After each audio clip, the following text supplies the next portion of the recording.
तो लोग भी कहते हैं कि अगर सब इतना आसान है तो इतनी मेहनत क्यों कर रहे हैं आप इतना ट्रैवल कर रहे हैं, दिन में 5, 4, 6 रैली, 4-5 रैली कार्यक्रम, कोई इस प्रदेश में तो कोई दूर दूसरे प्रदेश में, आप निरंतर लगे हुए हैं, हर कोई देख रहा है।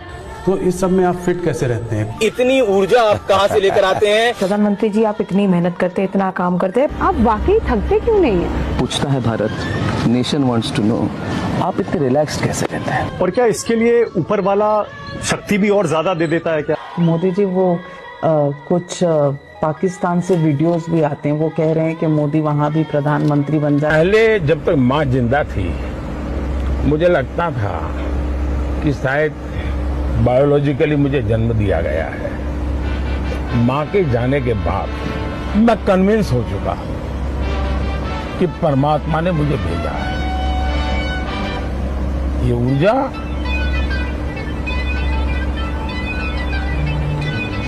बायोलॉजिकल शरीर से नहीं मिली है। मैंने ये कहा कि आरएसएस कोई दखल नहीं देता, लेकिन ये भी तो झूठ है।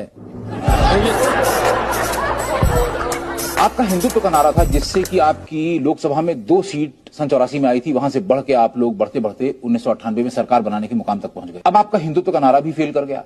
इस इलेक्शन में आपने फिर एक इलेक्शन गिमिक के तौर पे वंदे मातरम और सरस्वती वंदना की बात करी, लेकिन लोग समझ गए कि ये सिर्फ वोट लेने के लिए इलेक्शन टाइम पे एक सेंटिमेंटल इशू को उठाते हैं। हिंदुत्व ये भारतीय जनता पार्टी का कभी चुनावी नारा नहीं रहा है।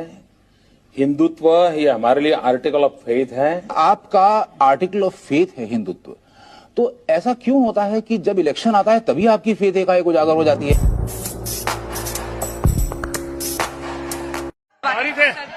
बाहरी थे आप लोग, अंदर अलाउ नहीं था। ओह माय गॉड, नहीं अब मैं पूछूंगा ऐसा कैसे हुआ, लेकिन यहाँ तबीयत संभालिए आप लोग। एक वक्त था जब पत्रकारिता को चौथा स्तंभ कहा जाता था।